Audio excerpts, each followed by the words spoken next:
कथा कहानियाँ चैनल में आप सभी का स्वागत है। श्री गोरख महापुराण का 29वां भाग इस तरह है। दत्तात्रेय जी और वटनाथ काशी जी की ओर रवाना हुए। चलते समय दत्तात्रेय जी ने वान मत्स्य से भस्मी मंत्रित कर वटनाथ के मस्तक पर मल दी।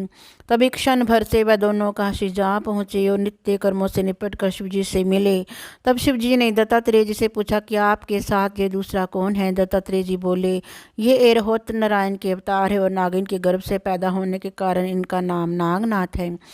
इनकी किंवदंती है कि जैसे नागनाथ वैसे ही सांपनाथ बरगद के वृक्ष में जन्म लेने के कारण अधिकतर लोग इन्हें वटनाथ के नाम से पुकारते हैं।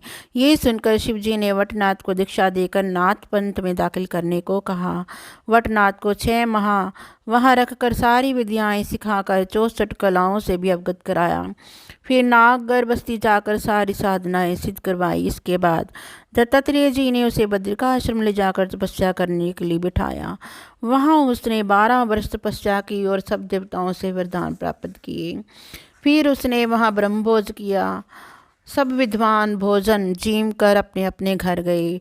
उसके बाद दत्तात्रेय जी ने उन्हें आज्ञा दी कि बेटा अब तीर्थ को जाओ। तब वटनाथ दत्तात्रेय जी के चरणों में अपना मस्तक टेक कर तीर्थ यात्रा को रवाना हुए और दत्तात्रेय जी गिरनार पर जा विराजे। वटनाथ यात्रा करते हुए बालाजी घाट जा पहुँचे, जहाँ उनके दर्शनों को पार भीड़ आने लगी। वहाँ से यात्रा करते हुए योगी मछिंद्र नाथ निकले और वटनाथ का नाम सुनकर उनके दर्शनों को आए। जब वह वटनाथ के पास अंदर जाने लगे तो द्वार पर खड़े शिष्यों ने मछिंद्र नाथ को रोककर कहने लगे, नाथ बाबा आगे मत जाओ, पहले हम गुरु जी से आज्ञा ले आए, फिर आपको दर्शन कराने ले चलेंगे। इतना सुनकर मछिंद्र नाथ जी को काफ़ी क्रोध आया और वह बोले, संत दर्शन की रोक टोक करना कोरी हिमाकत है, कोरा ढोंग है। वह शिष्यों को धकेल कर अंदर जाने लगे। दरवाजे पर शोरगुल सुनकर और भी शिष्य योगी उधम जाने लगे। तब मछिंद्र नाथ ने स्पर्शास्त्र के योग से उन सबको धरती से चिपका दिया और उनके जिस्म पर गुप्त रूप से मार पड़ने लगी और शिष्य रो रो कर शोर करने लगे। मठ ने वटनाथ निश्चित बैठे हुए थे कि अपने शिष्यों का चिल्लाना सुनकर वह हैरान हुए और बोले, ऐसा कौन शूरवीर है जिसने मेरे भजन को भंग किया।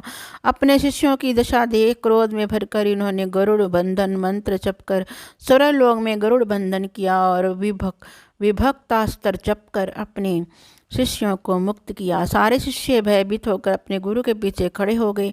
तब सबको मृत्यु लोक पहुंचाने के इरादे से मछिंद्र नाथ ने पर्वतास्त्र छोड़ा। जब वटनाथ ने देखा कि हमारे ऊपर विशाल पर्वत आ रहा है तो उसने वज्रास्त्र छोड़ा, जिससे उस विशाल पर्वत का चूरा होकर गिर गया। इस प्रकार दोनों योगी एक दूसरे को नीचा दिखाने वीरता के साथ लड़ रहे थे। आखिर में वटनाथ ने छोड़ा तब मछिंद्र नाथ ने सर्पों को अपनी देखा तो गरुड़ास्त्र की योजना की। सर्पों से मछिंद्र नाथ जी परेशान हो गए तो उन्होंने अपने गुरु दत्तात्रेय जी को याद किया। गुरुदेव शीघ्र आओ, विलम्ब ना करो। दत्तात्रेय जी का नाम सुनते ही वटनाथ हैरान होकर मछिंद्र नाथ के निकट आकर कहने लगे, मेरा नाम नागनाथ है और मैं दत्तात्रेय जी का शिष्य हूँ।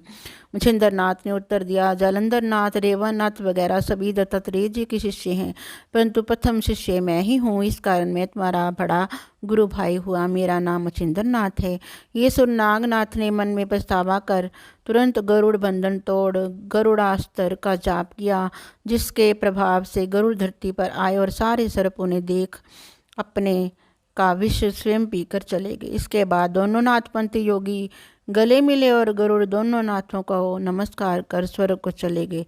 तब नागनाथ मछिंद्र नाथ से बोले, आप मेरे बड़े भाई हैं, मेरे पिता समान हुए, इसलिए मैं आपकी चरण वंदना कर अपने को कृतार्थ करता हूँ।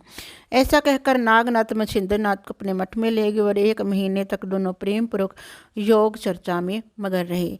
इधर नागनाथ के दर्शनों के लिए प्रतिदिन अपार भीड़ रहने लगी। तभी नागनाथ के शिष्य गुलसंत की पत्नी मठ में ही मर गई, जिसे नागनाथ ने अपने योग बल से जीवित कर दिया। उसके बाद वहाँ जिसकी भी मृत्यु होती नाथ उसे जीवित कर देते। इसलिए यमराज धर्म संकट में पड़ गया।